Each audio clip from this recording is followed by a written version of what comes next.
This video is sponsored by Full Reptile Collective, brought to you by Dan Hardy.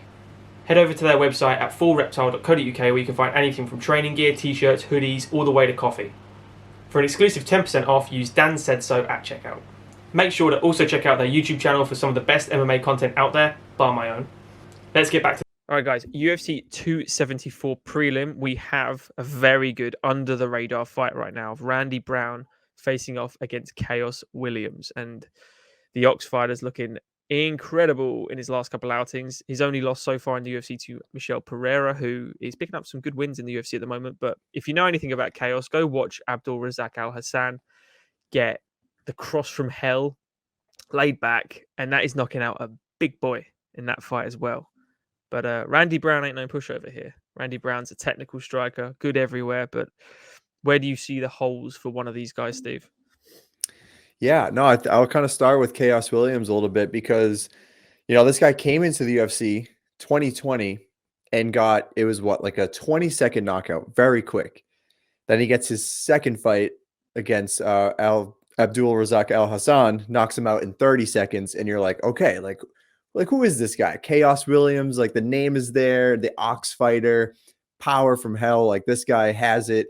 But then you're like, but is he more than that? Is he more than a one-trick pony? And I kind of think we saw that in the Michel Pereira fight, which they scored as a unanimous decision for Pereira. But I think you could probably argue that Khaos won that fight. And I think he kind of earned his stripes, his UFC stripes in that fight.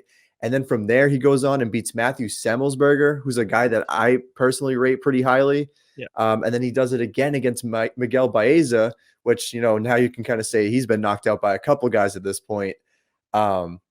But if one thing is true about Khaos Williams is he has the power. It's not just round one. It's all 3 rounds. He can be there. He has got a pretty high level of output. He's just a strong guy. He's going to get in your face. He wants to make it dirty. He's just very dangerous. And I've been just very impressed with this guy. Very impressed with this guy.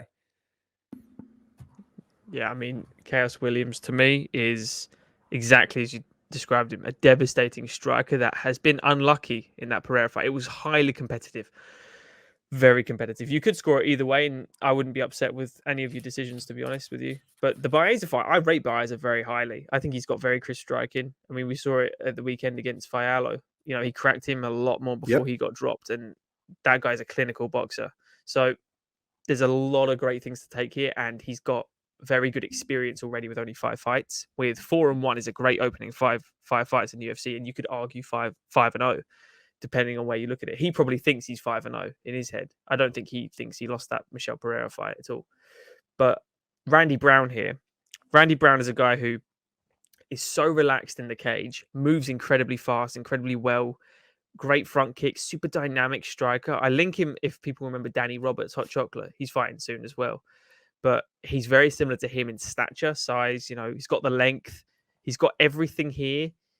But the one issue he has is he has his hands quite low, his chin up, and he doesn't check leg kicks.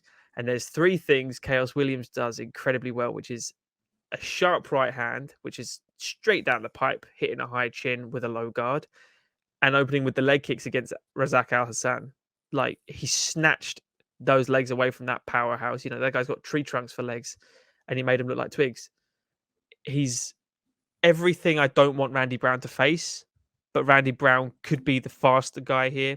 He could mix it up, front kicks up the middle, high kicks, and he likes spinning. He's very unpredictable, which I think is Khaos Williams is, where he struggled. If you're not an orthodox fighter fighting correctly, the structured way to fight, like Michel Pereira, dynamic, crazy. The only difference between him and Randy Brown is they're like 7 weight classes different. The guy's an absolute beast of a specimen. He's physically a lot stronger than someone like Randy Brown, and it was able to hold his own within a clinch situation. But where do you see Randy Brown's holes for Khaos? And do you think Randy could actually... Do you reckon Randy could even get close to Khaos to cause enough damage to, make him respect those strikes? I do. Because I went back, and I'm sorry, I think the internet might be a little bit spotty right now. Sorry. Can you hear me okay? Yeah, you're all good here at this end. Okay, perfect. It was going in and out. But so I went back and watched Randy Brown versus Vicente Luque, and Luque was having, in the first round at least, he was really having no problem just walking Randy Brown back. And like you're saying, the leg kicks were there all day to the point where he swept Randy Brown off his feet, knocked him down with a couple of leg kicks. So that's going to be an issue. Khaos Williams hits like a freight train. Like that's going to be there all 3 rounds. I feel like it takes the bully type of fighter to beat a guy like Randy Brown. He's lost to Bilal Muhammad, who's, I think his nickname might literally be the bully. Or no, let's remember the name, but that's fine. But Vicente He's Luque at the beat bully. him. Yeah, Bilal yeah. Muhammad beat him. Nico Price beat him. I think Khaos Williams presents a lot of problems for him. But I do think there is something to Randy Brown being, super athletic, unpredictable, the spinning attacks, because with the Michel Pereira fight against Khaos Williams, Pereira's that same guy where he'll mix up this, a spinning elbow, but then all of a sudden he's somehow on your back and you don't even know it and he's taking you down. I think Randy Brown actually, when he took down Vicente Luque in that fight, looked very good. If it's someone who's going to initiate the ground game, I could see it being Randy Brown. He's tall, he's lanky, he's got the reach. Like that's going to be an issue for Khaos Williams, who I don't think we've really seen on the ground. I don't think that's really his area of expertise. So I do actually think it is a good matchup. Both guys kind of present problems for both fighters, but I am going to lean in Khaos Williams's corner here. I think he can get it done, and I can see the finish happening. Absolutely. Yeah. You touched on it there. I think Randy Brown, when he's bullied, when he's pushed back against the cage, he falters. He needs to be the guy pressing the action, which might actually suit him in this fight. Khaos Williams doesn't move particularly fast, doesn't move laterally, doesn't even dart in and out. He kind of plods along, lands the heavy shot, sits on every strike, which is why he's got so many knockouts. He's willing to take a shot to give a shot. I think if he can just move forward, whenever Randy moves forward, hold the space. Don't get pushed back, because that's where Randy might take over. If he can hold the space and almost out-bully him, Khaos Williams, I don't see him losing this fight. I think he's too fast, too strong, too powerful.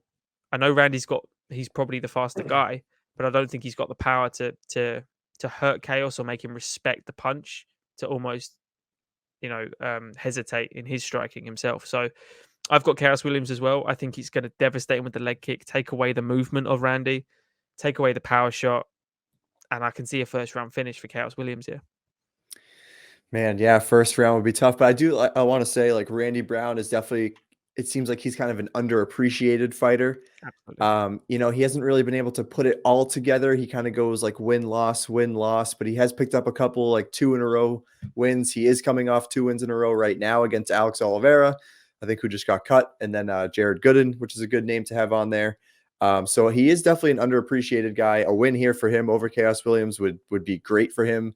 Yep. But yeah, I think Khaos gets it done, man. I think he gets it done by finish, TKO. Oh, we've both got Khaos Williams, guys. Let us know in the comments below who you've got. Do you think Randy Brown can take over the power of Williams, or do you think it's just another win for Williams and then he's going to be in the ranked? He's going to be fighting ranked guys from then on. Yep. There's no way in my mind you can beat Randy Brown and keep fighting non-ranked people. So we've both got Williams, guys. Let us know in the comments below and enjoy the fights, guys.